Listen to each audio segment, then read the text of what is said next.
hoy como es viernes, pues nos lo vamos a tomar un poco, a disfrutar de esta mañana juntos y comentar algunas cosillas, ¿no? Hoy tenemos un panel de lujo, estoy seguro que vamos a aprender muchísimas cosas. Dejadme que os cuente una pequeña historia. Corría el año 62 a.C. y un tal Marco Tulio Cicerón iba muy apresurado por el foro romano y la gente le daba las gracias y estaba muy contento, incluso le interrumpía y él estaba muy nervioso porque acababa de dar el famoso discurso de la conjuración de Catilina, que coge Salustio en la conjuración de Catilina y en las cartas catilinarias luego. Pero es porque, a pesar de que había conjurado conseguir un golpe de Estado de la República, de los tiempos de la República Romana, él estaba preocupado por otra cosa. Eso ya lo había conseguido, la República la había salvado de la conjuración del déspota Catilina, y a él le preocupaba otra cosa. Le preocupaba la aplicación de la Lex Papinia. ¿Qué era la aplicación de la Lex Papinia? Él tenía un maestro griego que se llamaba Licio Arquio, que él reconocía que se lo debía todo a él. Todo lo que sé se lo debo, todas mis habilidades se las debo a mi maestro, Licio Arquio. Y a Licio Arquio le habían expulsado, le habían decretado sobre la base de la Lex Papinia la expulsión, el destierro como ciudadano romano. ¿Por qué? Porque en las tábulas de Metelo no estaba inscrito. Entonces, el abogado Cicerón, reconociendo a su maestro filósofo Arquio, fue al foro, hizo una defensa que todavía queda en los anales de la historia. Él, la acusación, le había dicho que el filósofo Arquio no tenía la ciudadanía romana, no tenía la residencia romana y que no se podían hacer excepciones en la ley, que la ley era para todos.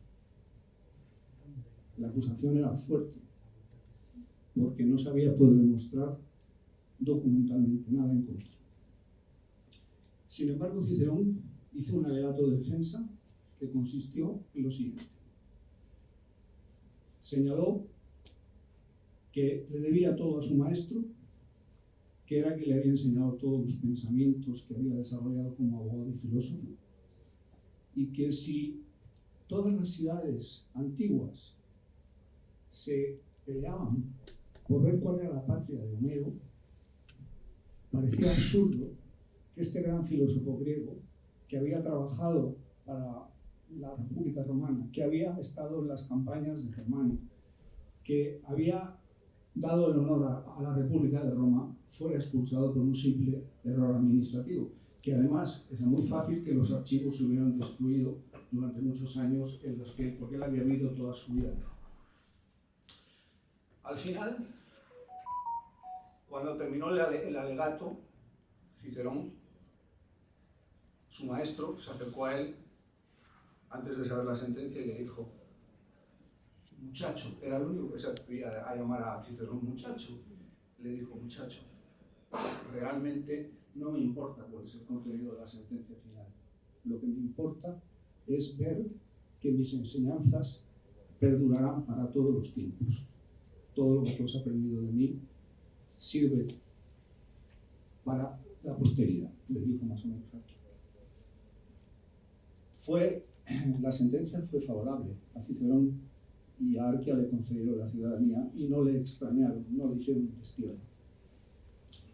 Pero esta historia que os cuento tiene muchas enseñanzas sobre la lex scripta, sobre el derecho positivo o sobre aquello que implica el conocimiento más hermenéutico de la norma. Podríamos hablar largo y tendido sobre este tema, pero no me voy a alargar más. Simplemente os diré, como anécdota, creo que es una anécdota interesante, que estábamos hablando del año 62 a.C., los papeles del discurso de Cicerón se perdieron siempre, hasta que en 1330 dos jóvenes, uno de ellos llamado Francesco Petrarca, llamó a las puertas de un monasterio en Lieja y le permitieron estar una noche allí, al abrigo de la intemperie de lo que es las Ardenas. Pudo dormir en un monasterio benedictino y le dieron una sopa y un poco de queso, y en la cocina del monasterio descubrió unos pergaminos y le preguntó al cocinero: ¿pero eso qué es? Y el cocinero le dijo: esto es para encender la lumbre. Esto es para encender la lumbre. Y Petrarca empezó a ver los papeles, empezó a leerlos y descubrió el famoso discurso de Cicerón en defensa de Arquia, de Licio Arquia. Ahí es cuando empezó el Renacimiento. Luego Petrarca, y gracias a Petrarca, pues todos los estudios, tanto sobre el derecho romano, sobre los clásicos, Quintiliano, Papiniano, y los grandes poetas, Horacio, Virgilio, tuvieron carta de naturaleza y pasaron a nuestros tiempos. O sea, el destino a veces es inescrutable, ¿no? Yo os cuento esta historia muy breve. Es un cuento de viernes, pero que es la realidad, es histórico, porque empezamos a abrir un ciclo que creo que es muy importante, y ya le doy la palabra a los expertos. Cuando me comentó Carlos de la Mata: oye Pepe, abre un poco este ciclo, yo pensé, bueno, yo creo que lo más importante de este ciclo sois vosotros. Es decir, esto no va dirigido a clases magistrales, como me decía Rafael Fernández Montalbora, sino va dirigido a, pasamos al tiempo moderno, a hacer lo que los grandes despachos ahora llaman gestión del conocimiento. Nosotros lo hemos hecho siempre un poco informalmente, pero queremos darle estructura. Esta gestión del conocimiento es la gestión del conocimiento de nuestros sabios, de aquellos que aprendemos. Por eso he citado a Cicerón y he citado a Arquia. Todo lo que sé, en latín se decía quid in me magister iudices. Todo lo que tengo en mí se lo debo, jueces, se lo debo a mi maestro. ¿Esto qué quiere decir? Nosotros tenemos la gran suerte de contar con unos maestros, y todos en derecho necesitamos de su magisterio. Todos nos ayudamos, los jóvenes a los mayores a los intermedios a los que tienen más experiencia. Y sería absurdo no aprovechar de una manera más ordenada ese conocimiento.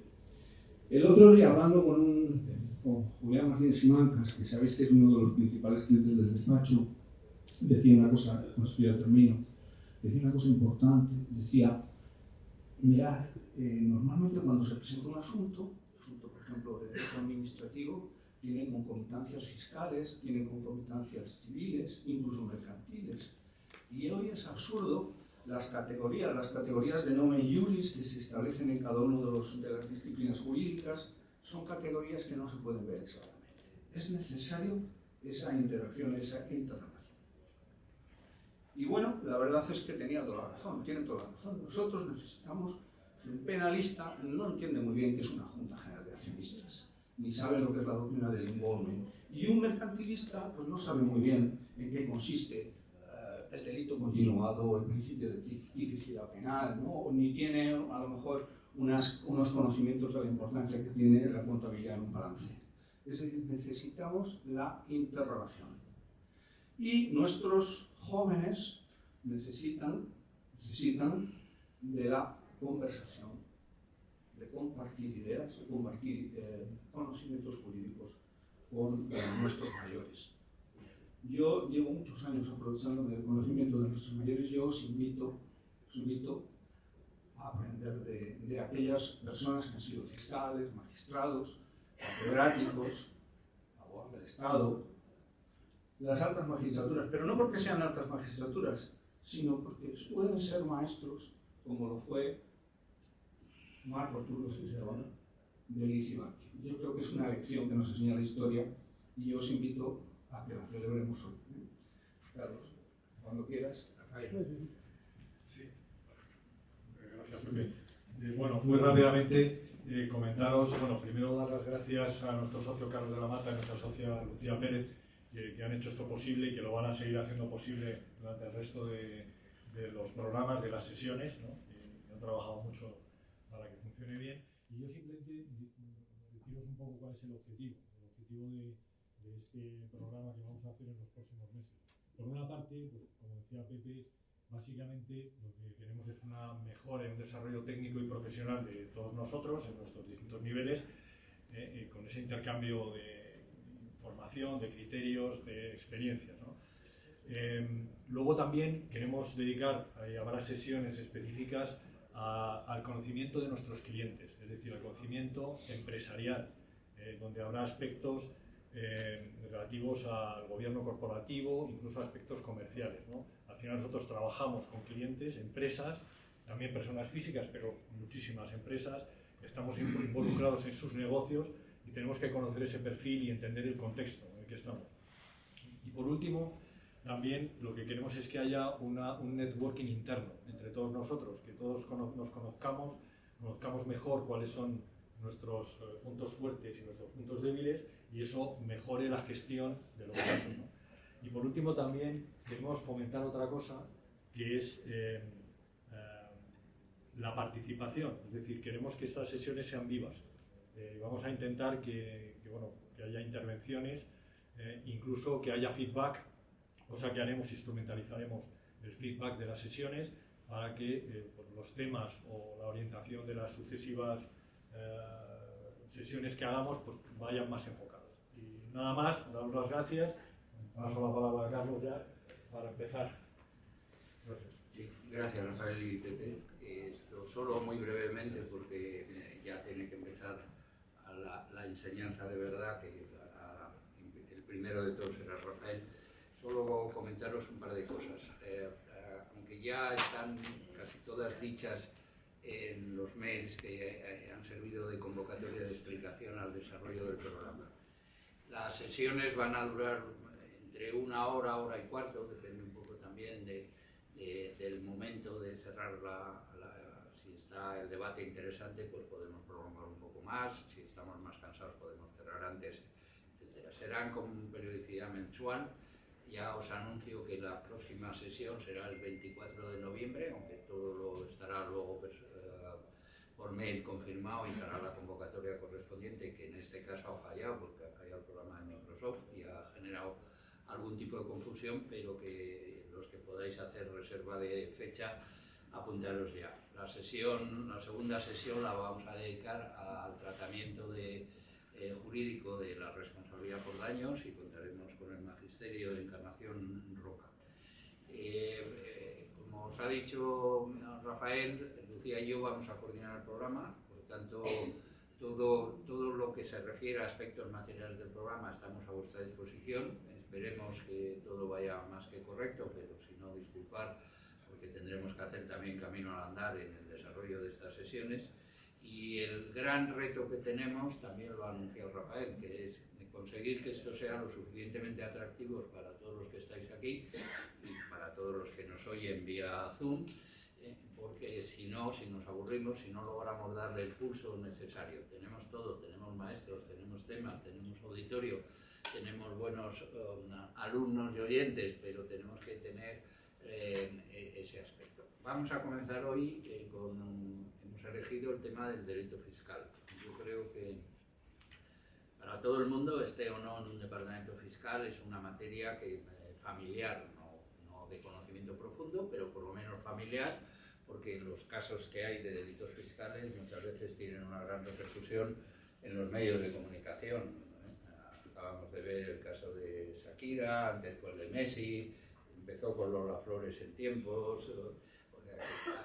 La Hacienda muchas veces busca personajes para que sean un poco ejemplo de lo que puede pasar si uno no cumple con sus obligaciones fiscales, aunque uno de los temas que va a trabajar nuestro ilustre maestro será hasta qué punto estamos en presencia de un estado fiscal confiscatorio, que sea un poco incentivador de que tengamos la tentación de hacer alguna infracción tributaria o esperemos que no, algún delito fiscal. Bueno, insisto, para cualquier cosa material del desarrollo del programa estoy a vuestra disposición, estaremos en continuo conocimiento, haremos valoraciones de las sesiones, por supuesto abiertos a cualquier tema que creáis oportuno plantear. Tenemos un desarrollo mensual pero largo, tenemos un panorama largo por delante, no solo este año, sino que podemos hacer continuidad en los ejercicios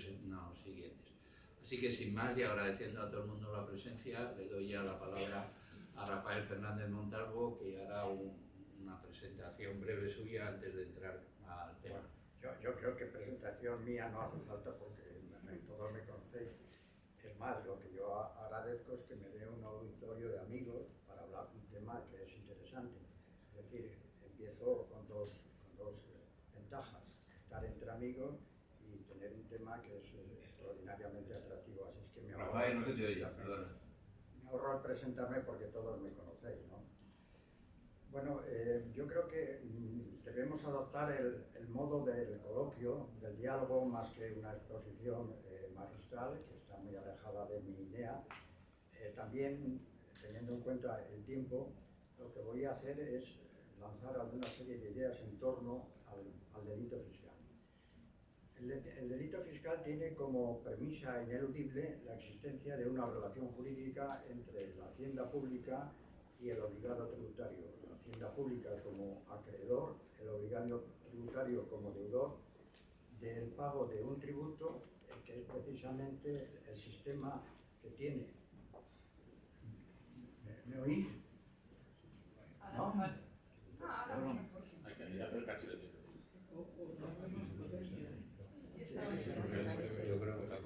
¿Me oís ahora? Sí.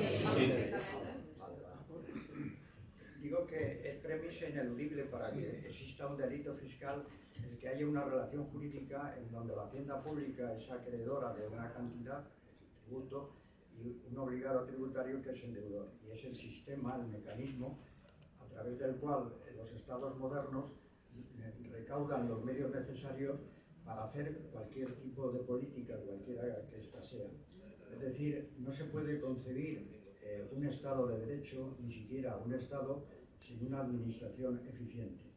Es inconcebible hablar de política, cualquier clase de política, sea liberal, sea socialdemócrata, sea cual sea, sin una hacienda pública que le sirva de sustrato. Por tanto, yo creo que la primera reflexión es la necesidad de una hacienda pública eficiente, porque es el sistema que tienen los estados modernos para recaudar los medios necesarios para el cumplimiento de las funciones que atribuye la propia Constitución.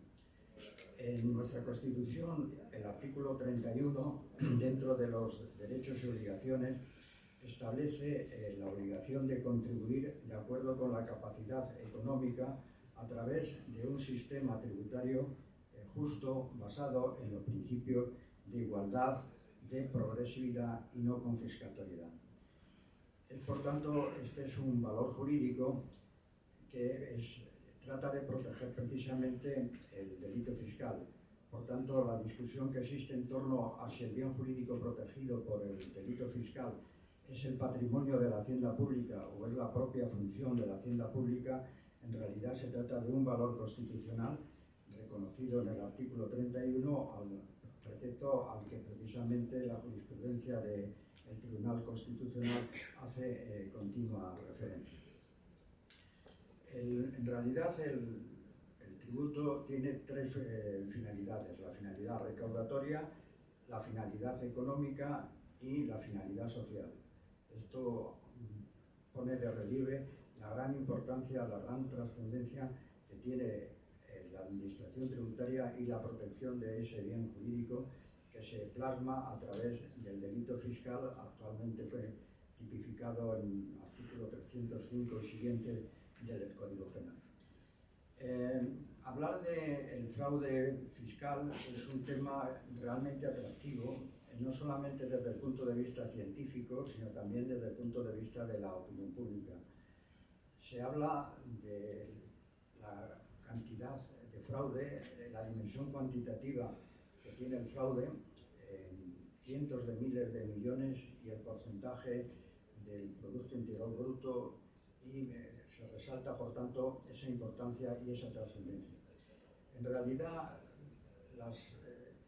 el fraude fiscal se ha relacionado con la estructura política, con la corrupción política, con el sentido de la impunidad y también con la presión fiscal. Es decir, una excesiva presión fiscal también influye en la existencia del fraude. Pero yo creo que es importante, antes de seguir avanzando, y por supuesto yo invito al diálogo, es decir, que si alguien quiere que hablemos sobre qué es la confiscatoriedad, que ha quedado apuntado cualquier otro, pues yo creo que es el momento oportuno. Pero yo creo que es importante establecer una serie de precisiones terminológicas a la hora de hacer el fraude. Es decir, es conveniente distinguir entre planificación fiscal, elusión fiscal, economía de opción, evasión y fraude. Son conceptos relacionados, pero son conceptos distintos, diferentes. Perdóname, Rafael, antes de que entres en todos estos aspectos que acabas de dar, ¿por qué no gastamos un minuto para hablar de confiscación y de un poco que nos deis una introducción a la postura jurisprudencial de nuestro Tribunal Constitucional sobre ese tema? Pues es muy importante tener una idea de la confiscatoriedad, pero que el Tribunal Constitucional ha ayudado muy poco. Es decir, ha dado pasos muy cortos y realmente no sabemos exactamente qué es el límite de la confiscatoriedad. Habla de que no hay que agotar la riqueza gravada por el tributo, pero esto no es decir mucho. Inicialmente decía que la categoría, la condición de confiscatoriedad no era de un tributo, sino del sistema fiscal en general. Pero ha hecho pocas aportaciones el Tribunal Constitucional, salvo las últimas sentencias que se refieren al impuesto sobre el incremento del valor de los terrenos de naturaleza urbana. Salvo las últimas sentencias, la verdad es que la aportación del Tribunal Constitucional en este sentido ha sido muy pequeña. Es constante su referencia al artículo 31, pero cuando habla de confiscatoriedad, sinceramente es muy poco lo que se ha avanzado, como no sea eso de que no hay que agotar el núcleo de la riqueza agrapada por el tributo. El tribunal alemán lo fija en torno al 50% de la riqueza gravada. En el derecho español, quizás la aproximación más importante es la que se contiene en el impuesto sobre el patrimonio y en el reciente impuesto sobre las grandes fortunas, donde se viene a establecer el 60% de la renta, en la medida en que se establece un escudo fiscal, de manera que por el impuesto sobre el patrimonio, el impuesto sobre las grandes fortunas y el impuesto sobre la renta de la persona física no puede exceder el 60% de la base imponible del impuesto sobre la renta de la persona física. Estos son los únicos datos ciertos que se pueden aportar a la hora de hablar de esa prohibición de Perdona que te interrumpa, porque no se tiene en cuenta la imposición indirecta. Bueno, el Tribunal Constitucional inicialmente precisamente lo que hacía era hablar de todo el sistema tributario, imposición directa, imposición indirecta. Pero yo creo que eso es un camino que no lleva muy lejos, porque es muy difícil establecer la confiscatoriedad de todo un sistema. Si ya es difícil hablar de un impuesto, hablar de todo un sistema confiscatorio es muy complicado. Yo creo que los pasos más importantes los ha dado al final, al hablar se ha centrado en el impuesto sobre el incremento de valor de los terrenos de naturaleza urbana, para establecer ya el concepto confiscatorio como medida. Es decir, porque inicialmente decían, basta que exista una manifestación de riqueza para que pueda establecerse el tributo. Pero ahora, en los últimos pronunciamientos, se ha llegado a decir no basta cualquier manifestación, sino tiene que haber una proporcionalidad. Lo que no está claro es la proporcionalidad en la que está pensando el Tribunal Constitucional a la hora de establecer el límite del principio confiscatorio. En realidad, Me parece que Encarnación también quería. Perdón, Rafael, ¿te puedes poner el micro más cerca de la boca? Me dice Rafa que no se oye desde el Zoom, ¿vale?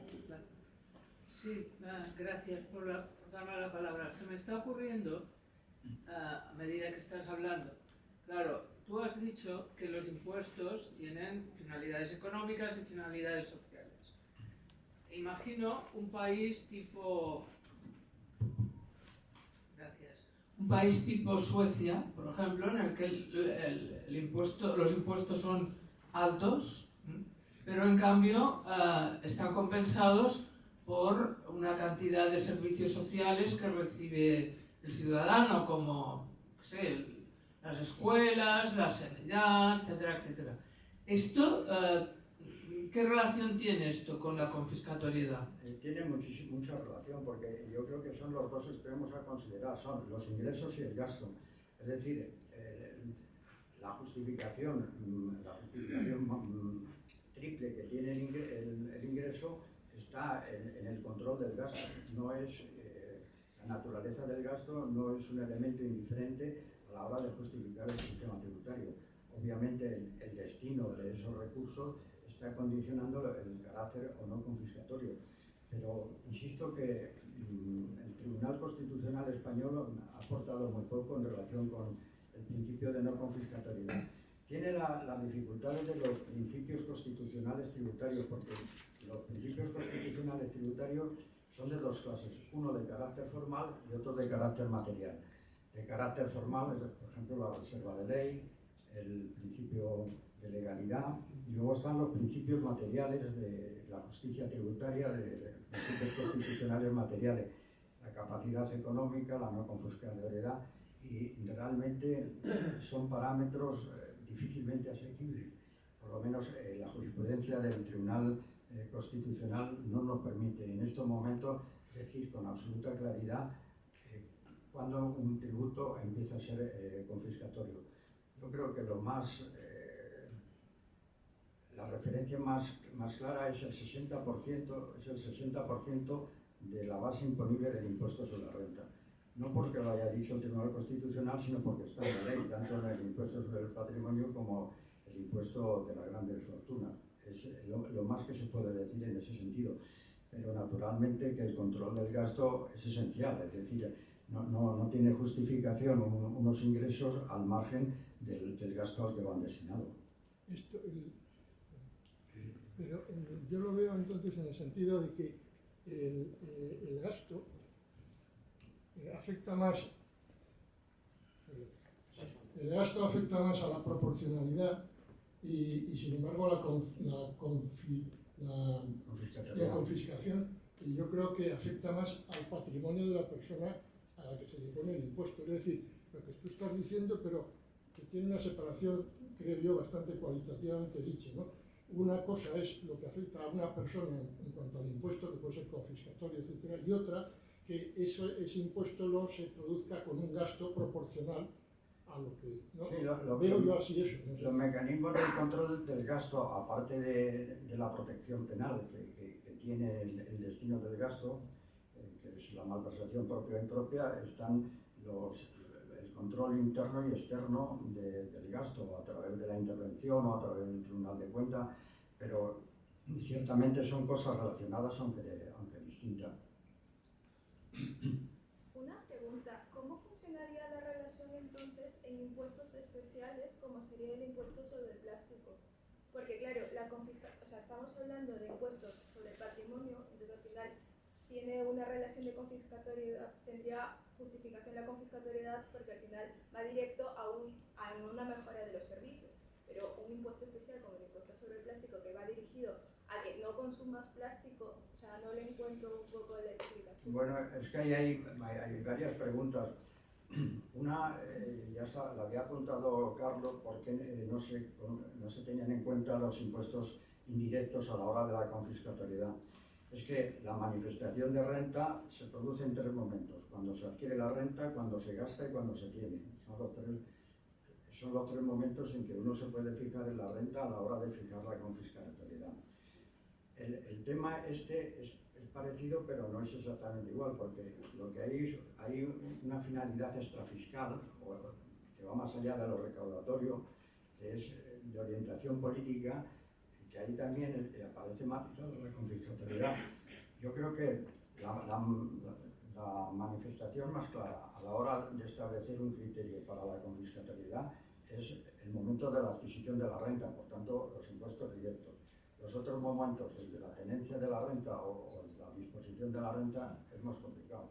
Pero en estos impuestos lo que hay es una justificación extrafiscal. Por ejemplo, promover la energía limpia, el evitar la contaminación, etc. Ahí, al margen de la recaudación, está este cumplimiento de finalidades extrafiscales sobre los que el Tribunal Constitucional también se ha pronunciado, en el sentido de convalidarlos siempre con determinados requisitos o con determinadas condiciones. Aquí yo creo que Santiago de esto sabe algo, del impuesto que llevamos, el impuesto especial sobre hidrocarburos.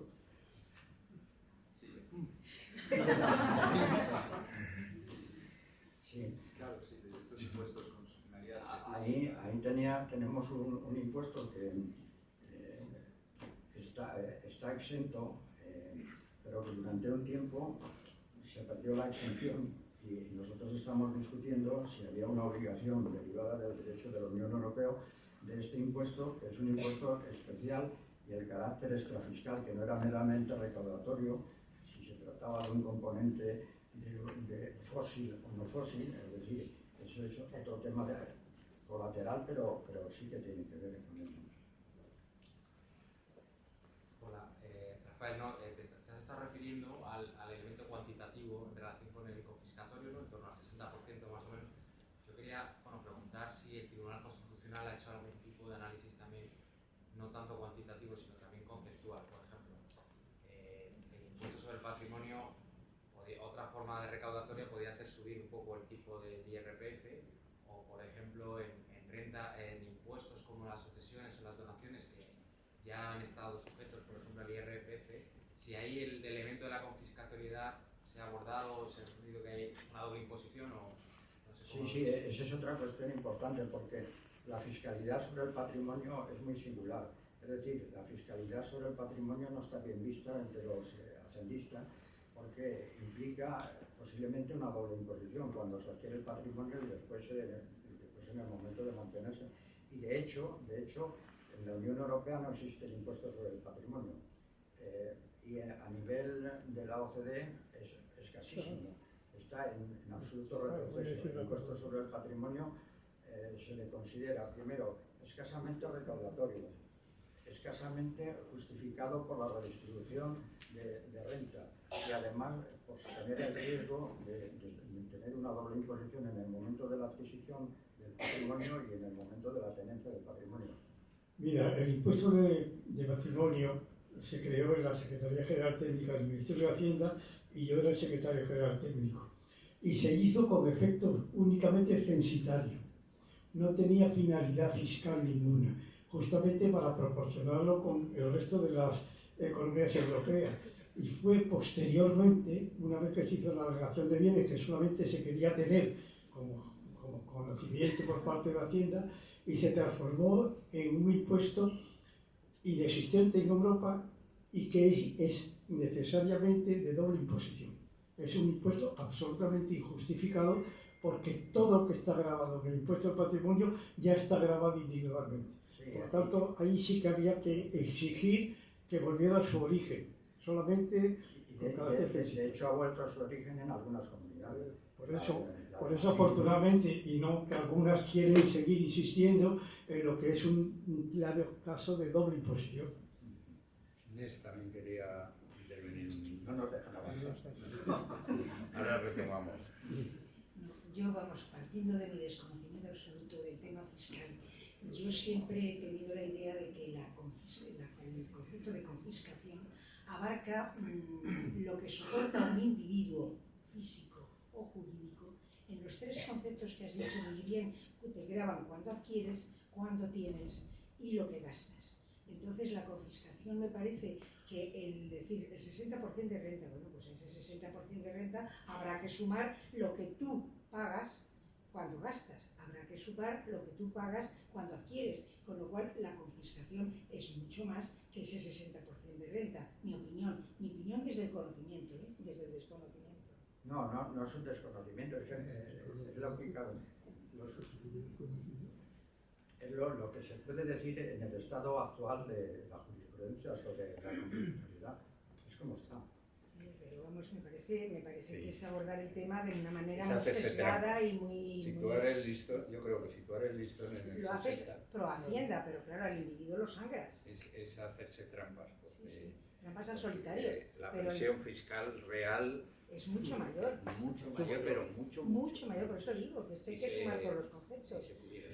De todas maneras, está claro que la confiscación tiene vis atractiva porque nos sale del bolsillo al final, ¿no? Y entre, por un lado, lo que nos quitan y por otro lado, el mal uso que puedan hacer de lo que nos quitan, pues es un tema de sensibilidad. Pero vamos a retomar Bueno, vamos a ver el hilo conductor de la sesión. El siguiente punto es el de tener clara la terminología y tener claros algunos conceptos.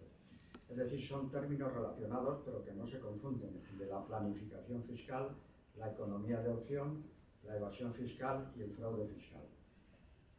La planificación fiscal es la facultad que tiene el individuo, las personas jurídicas, en adoptar los negocios jurídicos, en realizar aquellos negocios jurídicos que les sean más favorables desde el punto de vista del ahorro fiscal. Se trata obviamente de una facultad lícita, implícita en el artículo 10 de la Constitución, con el artículo 38 de la libertad de empresa, al que alude el Tribunal Constitucional en muchas sentencias, en muchos pronunciamientos, reconociendo esa facultad de organización y de dirección empresarial, confiado en la seguridad jurídica que da el ordenamiento jurídico vigente. Por tanto, es algo al margen de lo ilícito, es el extremo de la planificación fiscal. Relacionado con la planificación fiscal está la economía de opción. Es un término que empleó la RAF hace mucho tiempo en España, del que hace también uso tanto la doctrina del Tribunal Constitucional como del Supremo, para señalar aquellos supuestos en los que el ordenamiento jurídico permite que los ciudadanos como contribuyentes elijan distintas posibilidades que tienen parecidos efectos, pero que se distinguen en cuanto a sus consecuencias jurídicas. A veces está explícita en la norma, por ejemplo, cuando le dan al ciudadano la posibilidad de atender al criterio del devengo o al criterio de caja, o cuando le dan a la posibilidad al contribuyente de optar por el sistema de devolución o de compensación. Son opciones que el ordenamiento jurídico da al ciudadano y que ejercita con determinados requisitos. Por tanto, se separa un poco de la planificación, porque aquí, cuando se elige una economía de opción, se hace con todas las consecuencias. Lo que no se hace es un híbrido y decir, yo elijo de cada una de las opciones la que más me interesa. El ordenamiento jurídico condiciona ese ejercicio a determinados requisitos y una vez que ha optado lo hace con todas las consecuencias. Empezamos ya cerca de lo ilícito, que es la elusión fiscal. La elusión fiscal empieza cuando termina la economía de opción. No es fácil adoptar una definición de qué se entiende por elusión fiscal, y quizás lo más fácil para entenderla es acudir a las llamadas cláusulas antielusorias que se contienen en el ordenamiento jurídico, por ejemplo, el conflicto en la aplicación de la ley tributaria, el artículo 15 de la Ley General Tributaria, o la simulación del artículo 16. El artículo 15 de la Ley General Tributaria contempla un supuesto de cláusula antielusión que consiste en disminuir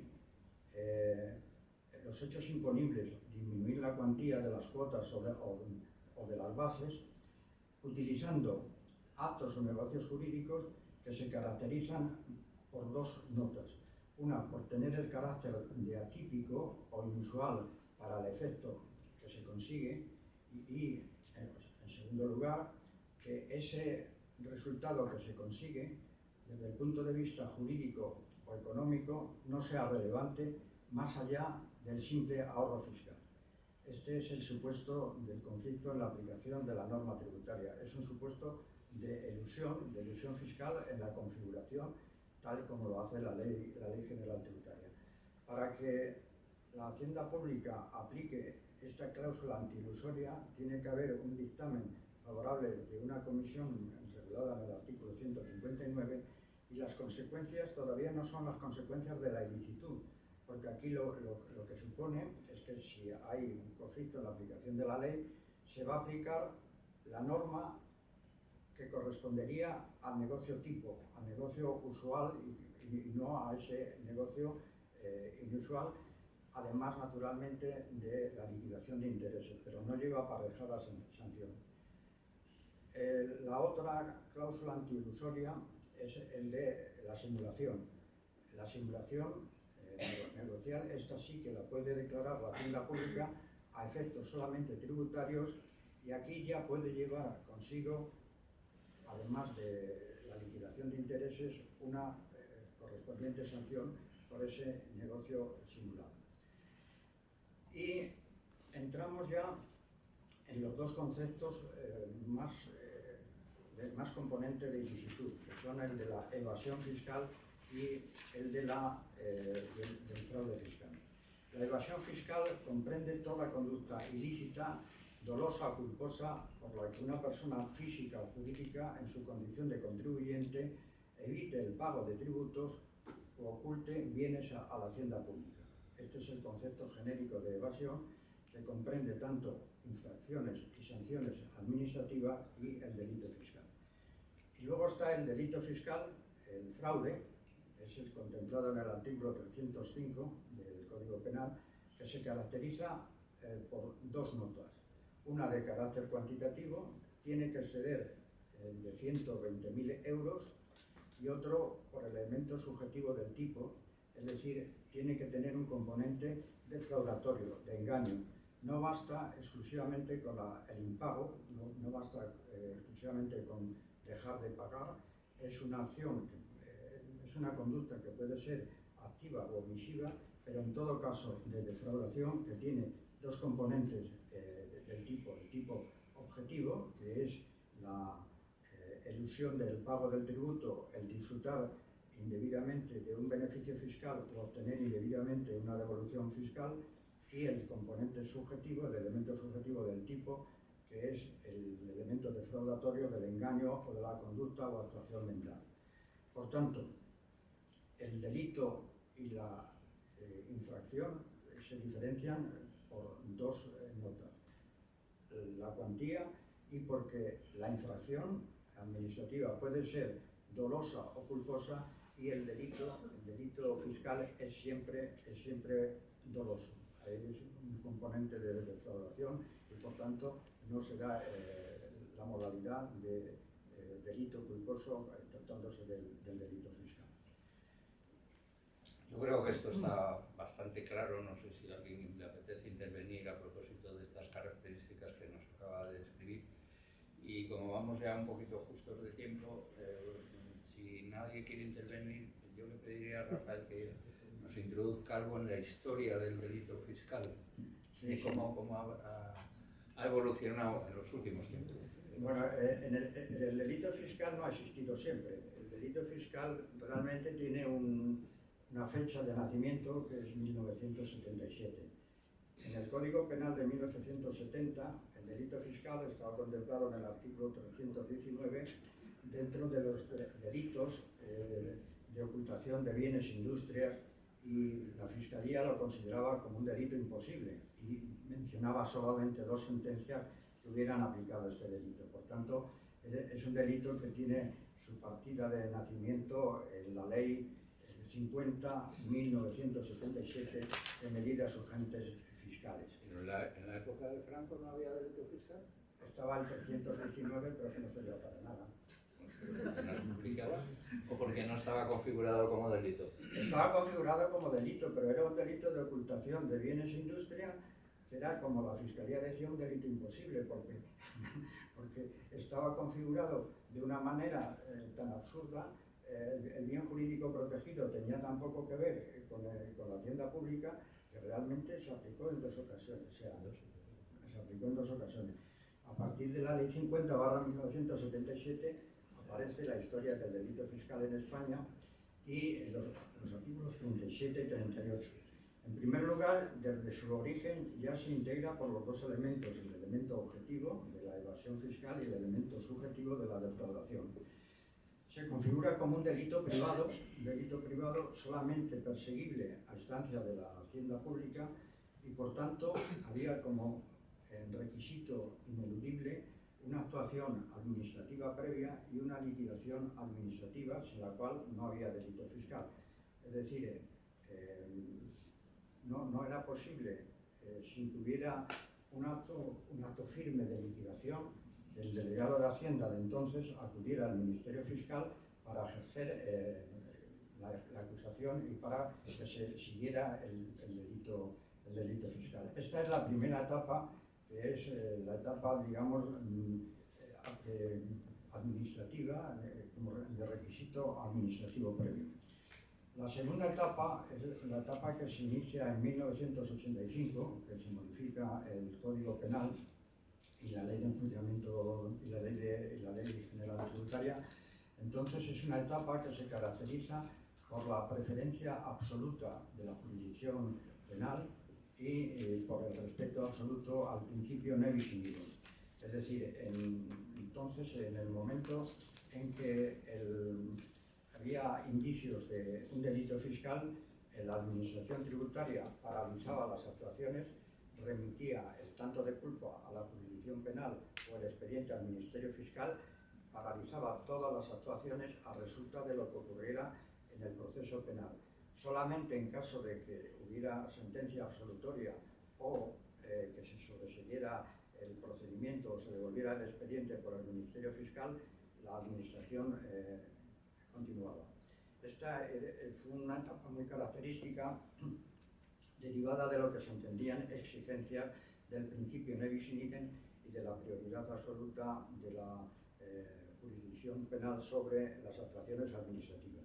Sin embargo, el legislador siempre tuvo preocupación por las actuaciones administrativas para liquidar y para exigir la deuda. Es decir, siempre tuvo en mente que esto era perturbador para la recaudación de la hacienda pública el tener que esperar el resultado de un procedimiento penal para que la administración pudiera hacer alguna cosa. Y es que siempre que existen indicios de un delito penal de carácter fiscal, siempre se ven afectadas las actuaciones de la Administración Tributaria porque los hechos son los mismos. Es decir, el artículo 305 es un delito en blanco, con todas las consecuencias. El Tribunal Constitucional ha tenido ocasión de pronunciarse sobre los delitos en blanco, los ha admitido con ciertas condiciones. Primero, que esté justificado por el bien jurídico protegido.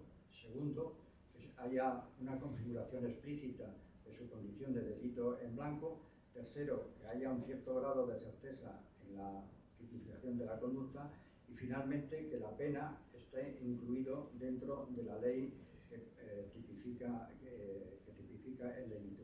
Porque el delito en blanco tiene dos problemas desde el punto de vista constitucional, y es la certeza del tipo y la relativización del principio de legalidad penal. Es decir, por una parte hay una cierta indeterminación en cuanto a la conducta castigada, y por otra parte la remisión en bloque a un sector del ordenamiento jurídico puede ser que aspectos importantes del delito se regulen por reglamento. El Tribunal Constitucional ha admitido los delitos en blanco, pero con esas exigencias. Pues bien, el legislador, siempre preocupado porque la Administración no quede con los brazos cruzados mientras se pronuncia la jurisdicción penal, hace que la tercera reforma, es la etapa tercera, que es la que estamos viviendo, que se produce por las modificaciones del Código Penal del 2012 y de la Ley General Tributaria del 2015, bajo cuya órbita se establece que la Administración Cuando hay indicios de un delito fiscal, remite las actuaciones al fiscal o a la jurisdicción penal, pero ella continúa su procedimiento administrativo de regularización.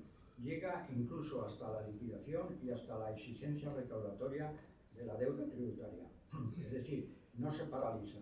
Van en paralelo, por una parte, el procedimiento administrativo de regularización y por otra parte, en paralelo, el proceso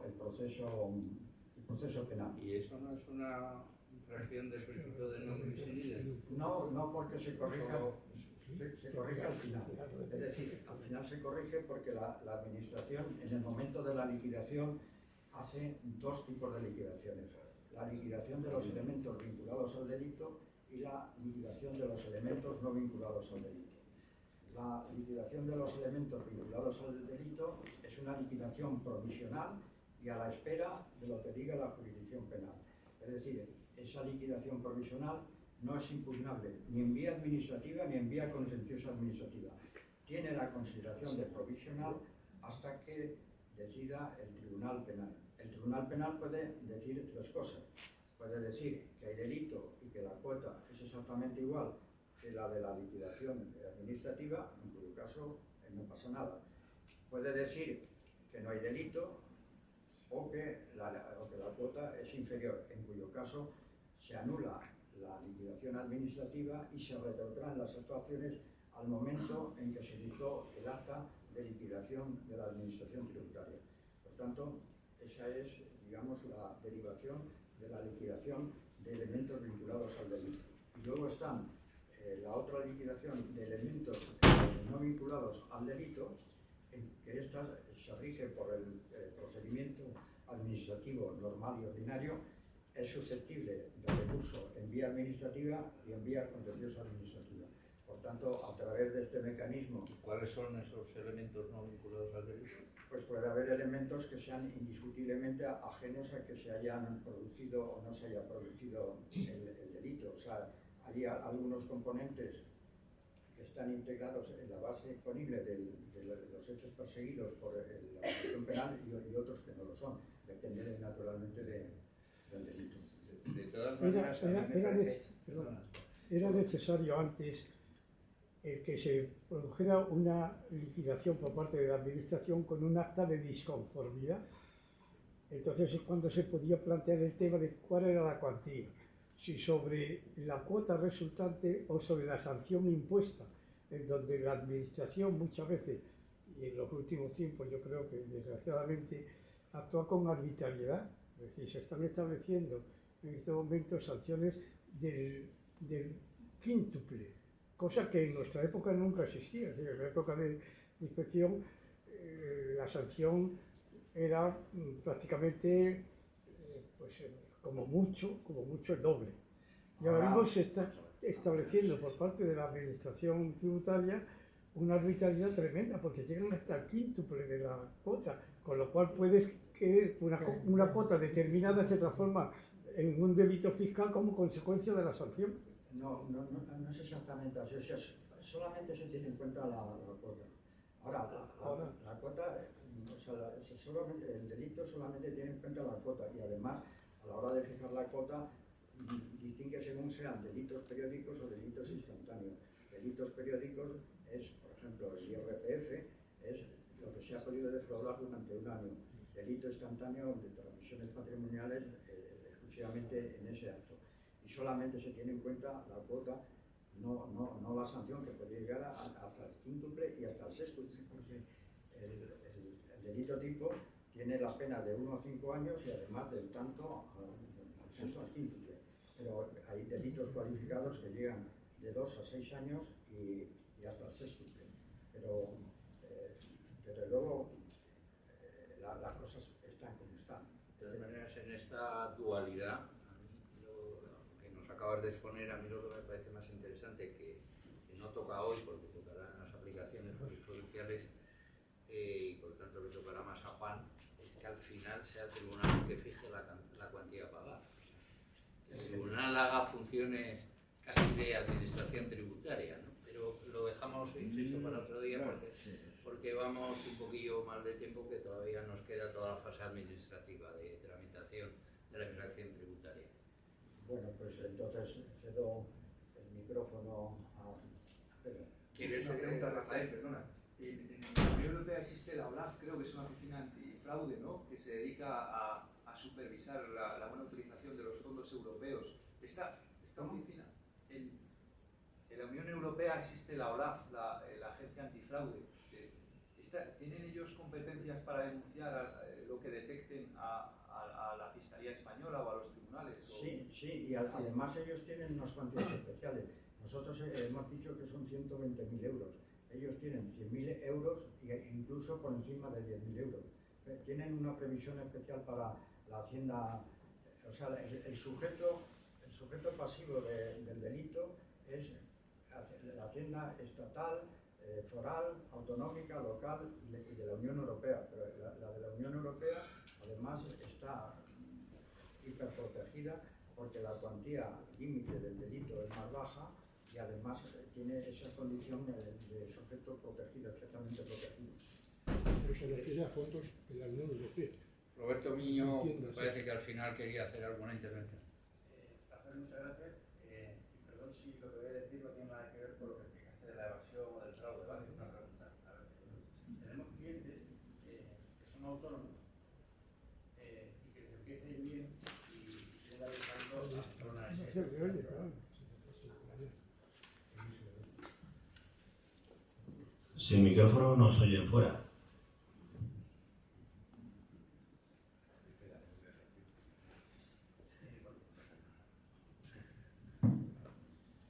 Bueno, Rafael, muchas gracias por todo. Y lo que quería decir es que, perdón si no tiene nada que ver a nivel conceptual con lo que estabas explicando de la evasión o del fraude, ¿vale? Tenemos algunos clientes que son autónomos que les empieza a ir bien y quieren dar el salto a realizar su actividad como una SL, ¿no? Y se enfrentan con todos estos temas mediáticos que comentaba Carlos, ¿no? De que si estás utilizando tu SL para interrumpir la progresividad del impuesto de la renta, con la que se ha encontrado Xabi Alonso, José Antonio Avellán y mucha gente, ¿no? Hay mucha gente con miedo, porque no sé si luego cuando te condenan es por fraude, por evasión, no lo sé, o por nada de esto, ¿eh? Y era para preguntarte si tiene algo que ver o con el fraude o con la evasión, en este caso, y ¿qué matices? No sé si era a lo mejor en el ámbito mercantil, pero yo creo que también en el ámbito fiscal o penal, ¿no? ¿Qué matices tiene que tener esa actividad para intentar escapar un poco de esa esfera del riesgo del fraude? Creo que la pregunta es ¿cómo se distingue la evasión del fraude? No. Cuando vas a dar el salto de empezar tu actividad de como autónoma, como una SL, tenemos algunos clientes que les da un poco de miedo el tema de que si luego te dice Hacienda que has hecho un fraude porque realmente lo único que persigues es interrumpir la progresividad del impuesto de la renta a través de la sociedad, ¿no? Entonces, ¿qué matices tiene que tener la actividad para intentar reducir ese riesgo? ¿Estamos en el contexto del fraude que comentabas antes o no? ¿O es otro tema? No, son temas distintos. A la administración, el cliente tiene a su favor la presunción de inocencia y es la administración la que tiene que acreditar los dos elementos del delito, que es el elemento objetivo del tipo y el elemento subjetivo del tipo, que es por una parte la elusión, es decir, el dejar de pagar el tributo, o obtener una devolución indebida o obtener un beneficio fiscal indebido, y eso hacerlo de manera mendaz o engañosa. No basta meramente con no pagar la prisión por deuda, ya no existe, es decir, se necesita ese elemento adicional. Vale. Vamos a perdona, Juanmi, que tú querías intervenir, ¿no? Una pregunta. Quería preguntar que ¿cuándo prescribe un delito fiscal? Pues muy buena pregunta. Si es poco tiempo o mucho tiempo. 5 años. Ese es uno de los temas, entre otros muchos, porque hemos estado apuntando solamente de la introducción a un cuestionario que es importantísimo. Esa es una de las cuestiones que se plantea, es decir, si el delito fiscal es un delito menor que prescribe a los 5 años, y en cambio la cuota, pago de la cuota tributaria y la inflación son 4 años, entonces hay un contrasentido en que puede haber un delito sin haber cuota. Entonces el Tribunal Supremo esto lo ha reconvertido y ha modificado y ha sustituido la cuota por responsabilidad civil. Y entonces, desde su punto de vista, dice, no, es que aquí no hay cuota, porque ahí es una responsabilidad civil, pero los plazos son 5 años. Hay muchas cuestiones, o sea, podríamos estar hablando, por ejemplo, la regularización en el delito fiscal, es decir, que tiene que ser plena y espontánea, tiene que hacerse antes de que haya sido uno citado como imputado y reconocer los hechos y el pago íntegro, en cuyo caso no tiene pena. Hay una regularización incompleta que supone una forma atenuada de delito, que es incluso después de haber sido citado si se hace de manera plena y dentro de los 2 meses. Pero hay muchas cuestiones. De todas maneras, yo vuelvo a insistir en lo que decía antes, cualquier persona, como estamos ahora sujetos a la tiranía del tiempo de la sesión, cualquier persona de las que estáis oyendo que tenga alguna cuestión relacionada con el delito fiscal que le hubiera interesado especialmente, que nos ponga un mail a Lucía o a mí y le damos traslado a Rafael y se le puede dar respuesta por escrito. O sea que, como no tenemos tiempo para tratar todos los aspectos, sino hay que quedarse en parte, pues lo que quede en el tintero que se quiera plantear, en lugar de hacerlo aquí, lo hacemos vía mail. Sí, el sujeto activo del delito. Sí, hay muchos temas. Yo agradecería, por supuesto, la intervención de Rafael, de la que siempre aprenderemos y hemos aprendido, yo por lo menos. Y ahora vamos a dar el paso a Pedro de Pablo, que además de su cualificación profesional, UNE, que es el director del Departamento Fiscal del despacho de esta casa. Como sabéis, va a hacer toda la intervención relacionada con el ámbito administrativo. ¿Qué pasa desde el momento en que uno recibe la temida carta de Hacienda y empieza a temblar? Pues a ver cómo nos puedes decir todo eso. Muchas gracias, Carlos, por invitarme a participar en esta sesión, y nada, decir que es un privilegio pues compartir sesión con jurizar de la talla de Rafael Fernández Montalvo. Bueno, pues en el desarrollo de un procedimiento de inspección eventualmente pudieran surgir hechos con trascendencia penal, ¿no? con posible relevancia penal. Con lo cual, el objeto de mi intervención va a ser precisamente poner de manifiesto los cambios, los posibles cambios en el estatus jurídico tanto de la administración como del obligado tributario, como consecuencia de la aparición de indicios pues que pudieran tener que ver con que pudieran tener trascendencia penal. Bueno, es muy importante poner de relieve que, como consecuencia de la reforma del delito fiscal a la que ya ha hecho referencia Rafael, que tuvo lugar en los años 2012 y 2015, bueno, pues la administración tributaria, en el momento en el que, de acuerdo con lo que dice el artículo 250 de la Ley General Tributaria, que aprecie indicios de delito, la ley le obliga a continuar con el procedimiento. Así como con anterioridad en el sistema antiguo, la administración tributaria estaba obligada a remitir inmediatamente el expediente al Ministerio Fiscal, con la normativa actual, bueno, pues no solo no ha de hacerlo, sino que debe de continuar con el procedimiento, ha de separar los elementos vinculados y no vinculados al delito, ha de practicar lo que se llama la liquidación vinculada al delito, es decir, ha de practicar una liquidación administrativa con, digamos, con elementos que tienen que ver con el procedimiento penal, y luego, y muy importante, ha de elaborar el informe de delito con la fundamentación jurídica correspondiente, ¿no? Y finalmente, en su caso, trasladar el expediente a la administración, a la jurisdicción penal, ¿no? Entonces, bueno, pues precisamente en este momento, en el momento en el que surgen estos indicios o estos hechos con posible trascendencia penal, se inicia lo que la doctrina ha venido a llamar la fase preprocesal, ¿vale? No la legislación ni la propia, ha sido la la doctrina la que ha acuñado este término, ¿no?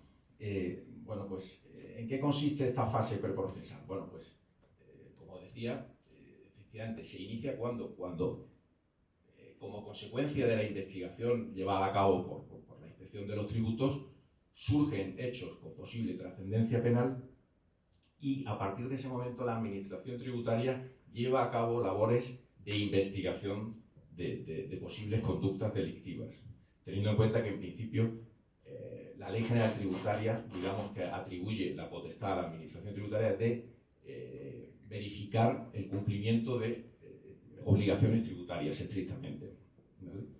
Con lo cual, bueno, pues esta fase preprocesal, ¿cómo la caracterizaríamos? ¿En qué consistiría? Bueno, pues en primer lugar hay que tener en cuenta que todavía estamos en el procedimiento de inspección, ¿vale? En segundo lugar, no estamos indudablemente en un procedimiento penal, pero sí que las actuaciones de inspección distan mucho de lo que propiamente son unas actuaciones de inspección de los tributos, ¿no? En la medida en que ya la Administración estaría llevando a cabo la investigación de posibles conductas penales, ¿no? Con lo cual, el debate que se plantea,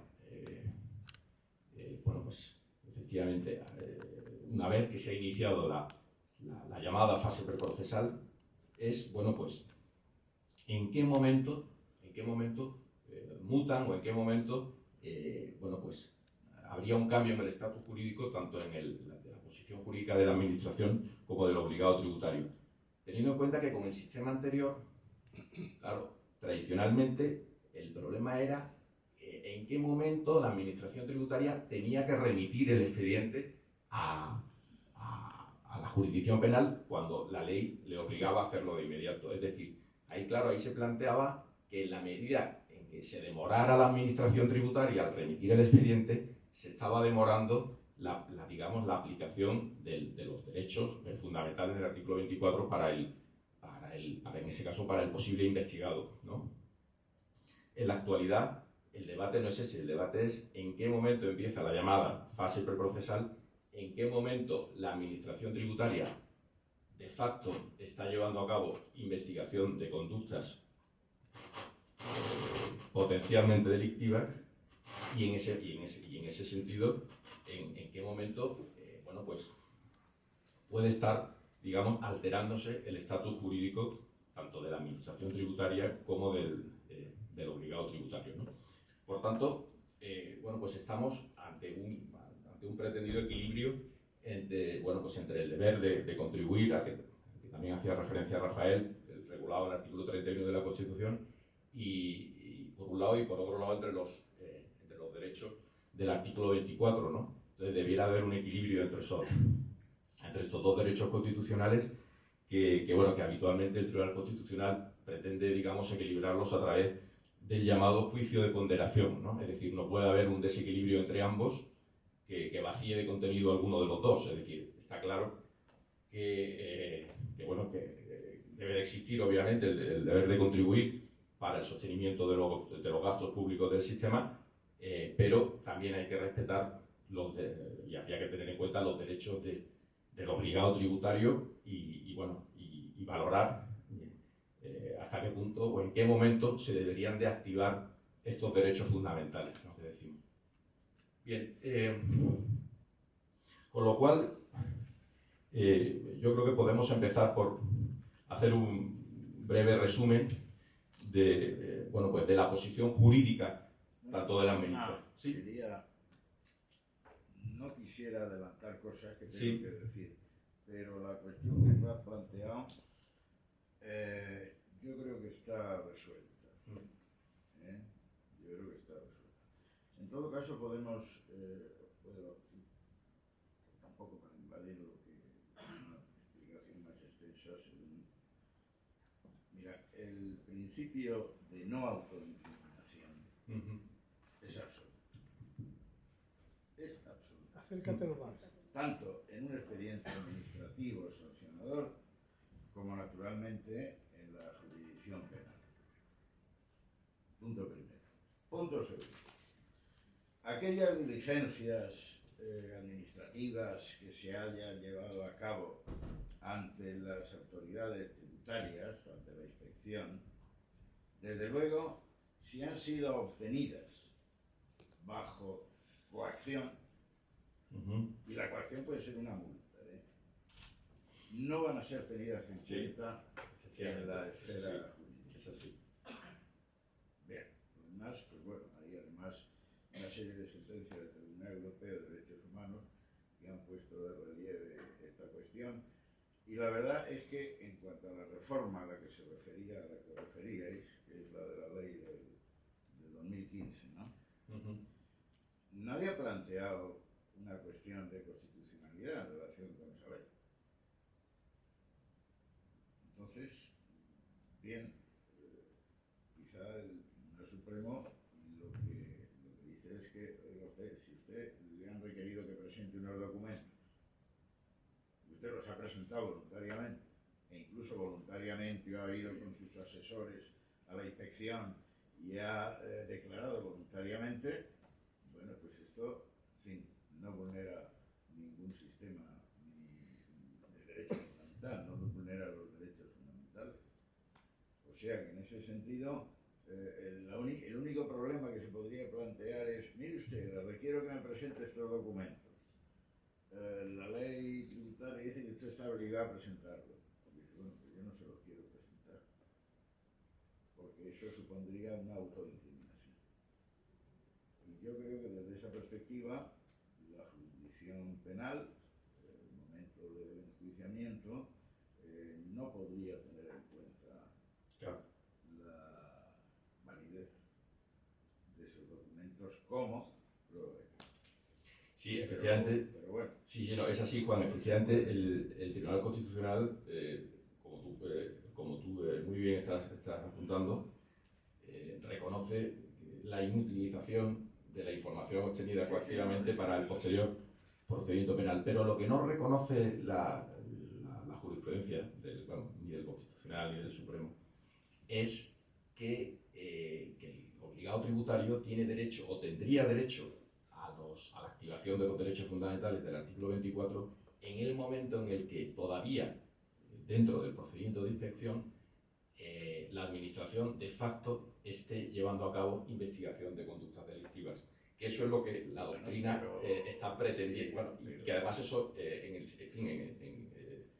ordenamientos jurídicos de nuestro entorno la jurisprudencia sí está concediendo la activación de esos derechos todavía en sede del procedimiento inspector.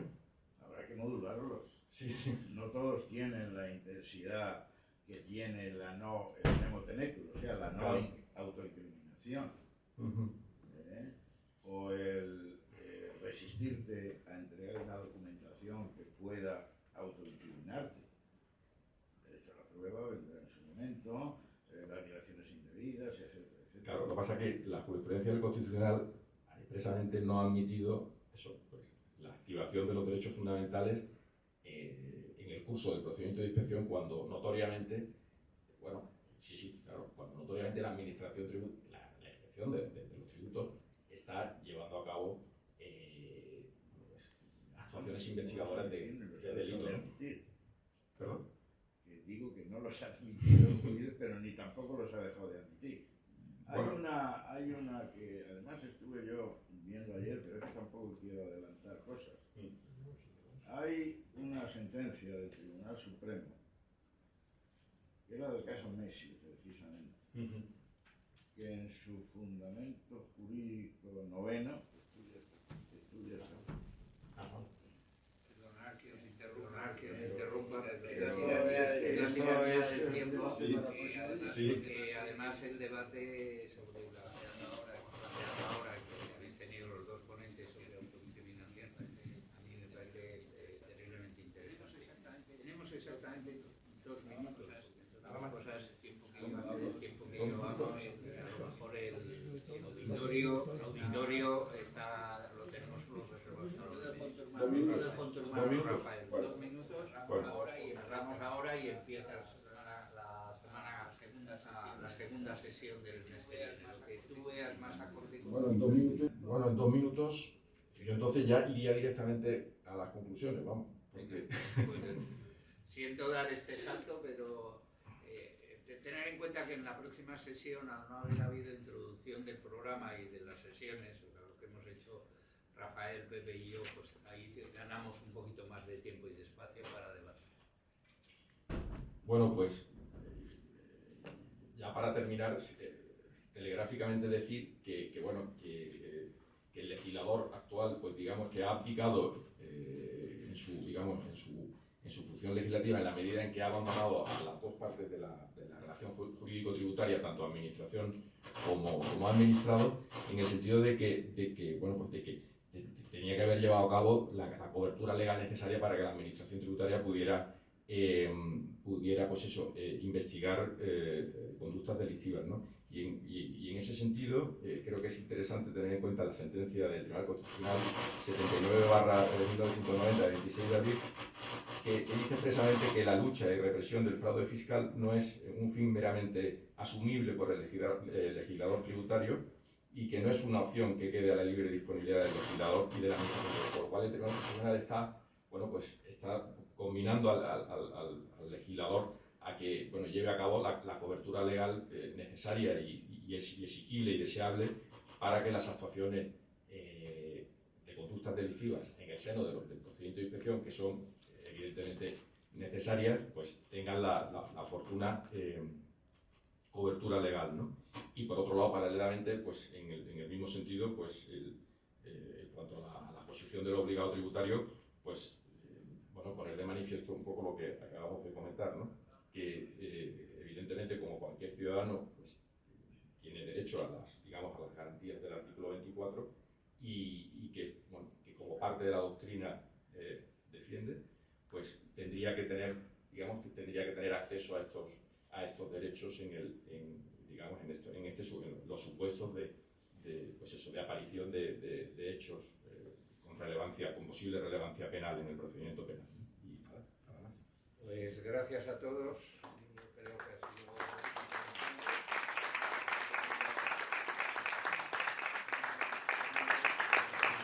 Yo creo que la próxima sesión ya estaremos más rodados y por tanto saldrá un poquito mejor, más ágil. Y lo único que esperamos todos los que hemos impulsado esto es que os sea útil. Así que gracias a todos y nos vemos el mes que viene. Gracias.